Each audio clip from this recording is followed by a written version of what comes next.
Let me read out what Lindsey Graham said. You ready to have fun? Oh, thank God I'm sitting down.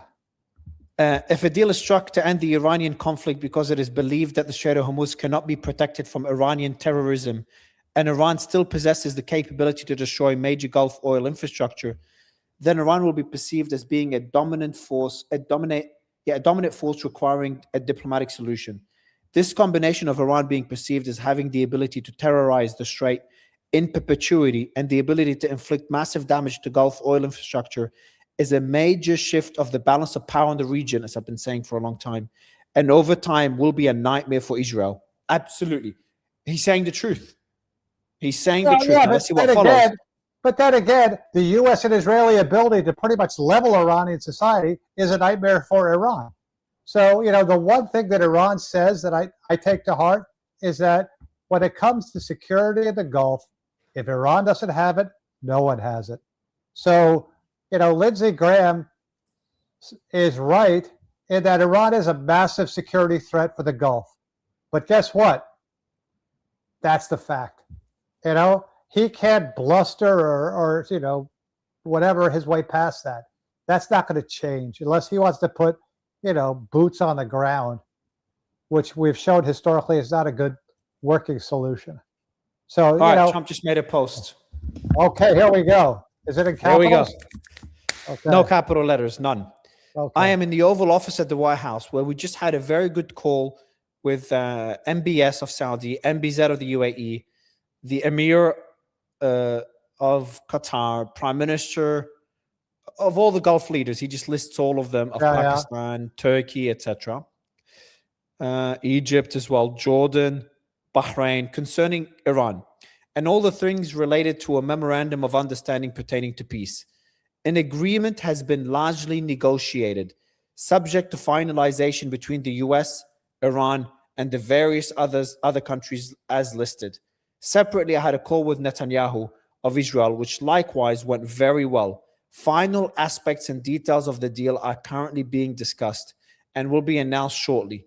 In addition to many other elements of the agreement, the Strait of Hormuz will be opened. Thank you for your attention to this matter. Why would you announce that and give Iran leverage before you've got an agreement? We just keep shooting ourselves in the foot. That is a good point. If the terms have not been announced, why would you? That's just like diplomacy 101. You have to have some executive function just to restrain the impulse. Maybe he's got a reason for doing it. Maybe the markets are freaking out. I don't know. But no, his markets are closed.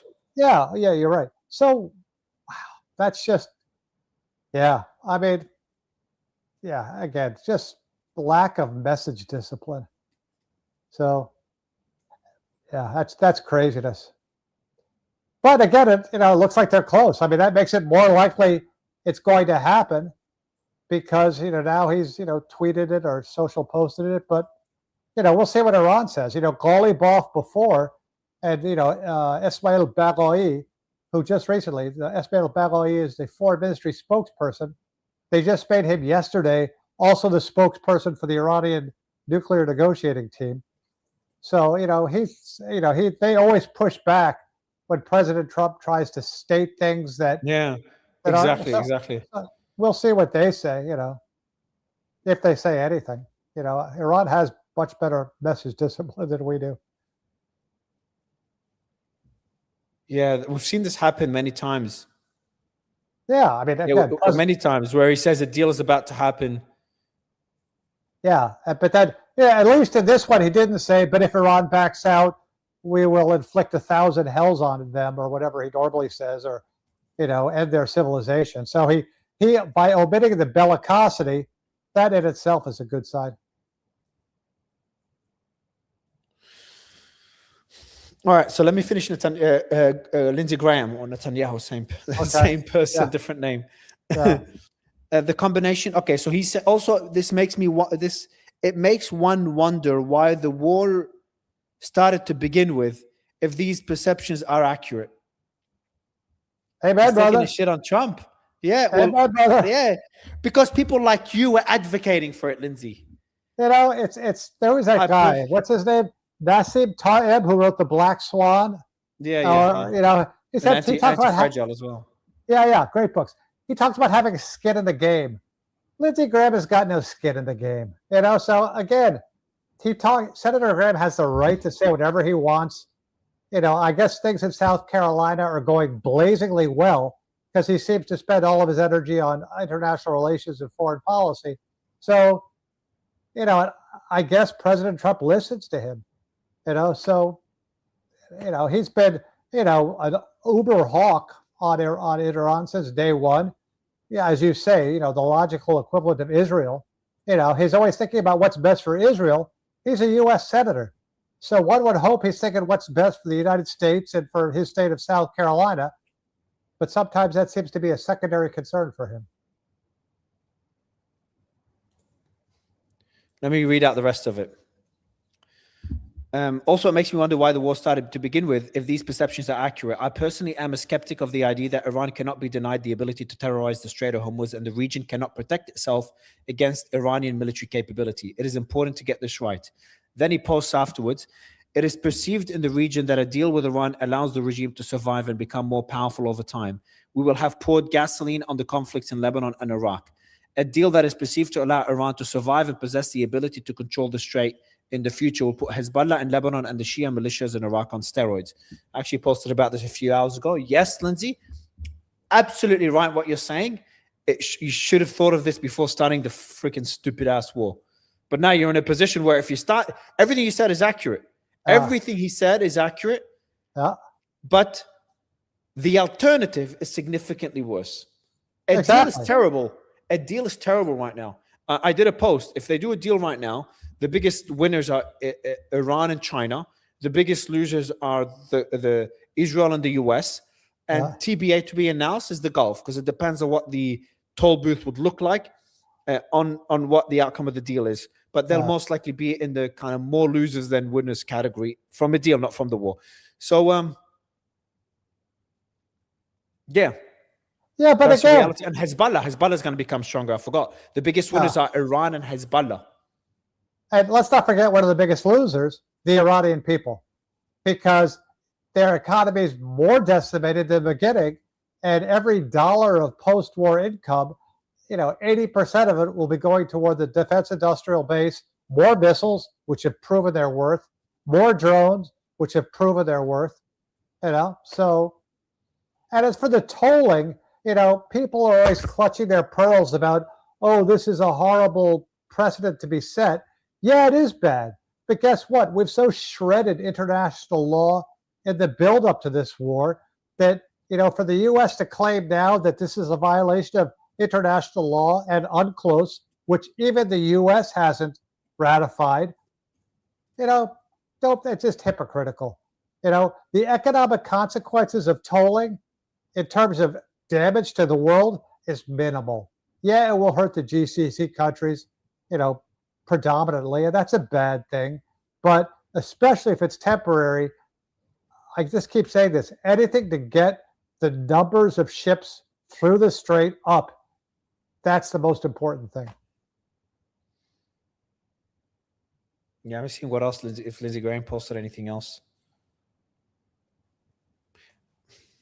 You know, it would upset me so much if I was Trump, seeing the people that dragged me into this war I'm trying to get out of, saying, hey, you getting out of this war now is actually really bad. Just punch him in the face, say, I got in this war because of your stupid advice. Now you're giving me advice? Yeah, exactly. Yeah, again, but, you know, I think President Trump has an uncanny ability. I don't know what he thinks, what he says to himself late at night, you know, when he's rage tweeting in the early hours. But I think, you know, he'll spin this like he spins everything else. We won. They're not going to be a threat to anybody for decades. They're not going to rebuild the nuclear program. And he'll change the topic, you know, with Cuba. So, you know, he knows how to deal with this. He's a master of you know, PR. Though it's interesting that, you know, especially with the $1.6 billion slush fund he's created, you know, I think it seems to be the case that at least some Republicans in the Congress are starting to push back on him. And that could have domestic consequences. What do you think of Massey losing the primary? Bothered you? Bassey and Cassidy. Was it Cassidy, the other one? Or Yeah. there was, he knows how to police his party. I mean, President Trump, despite the fact that he has no ability to strategically plan and, or doesn't think anything about the national interest, he's got a very acute sense of what plays domestically, politically. And so, but what's interesting is he's supported that guy Paxton for senator in He's Texas. doing well. Yeah, that'll be interesting. Who was that guy? Scaramucci, who was 6 days. Yeah. He says the thing that people don't realize about President Trump is when he leaves, he wants to blow up the Republican Party after him. So he looks even better in retrospect. So it's not like he's doing stuff to benefit J.D. Vance or Marco Rubio. Both those guys might not last his presidency. He tends to throw people away, when he feels they're getting an independent power base. So, he is going to leave a scorched earth for the Republican Party, consciously, intentionally. And I think a lot of people just haven't figured that out yet. Like, you think Trump is just... No, I don't think so. If he does, he'd get back into this war, Alan. He understands this was diplomatically a catastrophe. Yeah, because he's thinking legacy. Again, he's got to get through the midterms. He's thinking legacy. It's all a timing issue. I think that he still wants to, he wants people to talk well about him. He wants to try to control his legacy. So, and he realizes that this war, as you said, was a massive mistake, and he just has to cut his losses and get out while claiming victory. But I do think that he doesn't care about the Republican Party. He doesn't care about the national interest. He doesn't care about how, ordinary Americans. He cares about two things and two things only: monetizing the presidency for the benefit of himself, his family, and his close ones, and having as many people as possible say good things about him that he could hear. Those are literally the only two things he cares about. Let me give the audience a quick recap of what just happened, and then I've got a question for you that I'm really excited to ask you. And that's the big question now, is whether Iran wants to pursue a nuclear weapon. But before asking you that question, just for the audience, yesterday we had jets scrambled and it looked like war is imminent. Iran sent a counter proposal through Asim Munir, the head of Pakistan, after also meeting with a Qatari delegation, to the US. Asim Munir delivered that message to the US. And immediately Trump went to the White House, asked J.D. Vance, the National Security Cabinet, all of them to go to the White House. And then he called Gulf countries. Apparently the call went well. Called Netanyahu. Trump said the call went well. And then Trump made a post saying that memorandum of understanding, some MOU, is going to be announced by tomorrow. Final details being negotiated, which, as you've said, it's odd for him to announce a deal's imminent when the negotiations are ongoing. And that the Strait of Hormuz is going to be open. Obviously, he wants to calm the markets before the long weekend is over. But I think he's saying the truth. So we're probably the closest we've been to a deal. Lindsey Graham is complaining, which is a really good sign. Probably the most optimistic sign. So I think we're genuinely close to a deal. And now the big question is what the terms of that deal is. But it's going to be a one-pager. Like, what the hell terms are going to be inside a one-pager? But I think it will be more along the lines of the war is finished. The Strait of Hormuz will be opened. Iran will charge a fee to make up for reparations and to make up for Gulf reparations. There has to be something in it for Trump.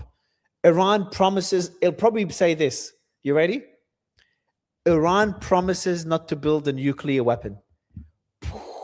Massive win, Alan. They've never made that promise before. Massive win.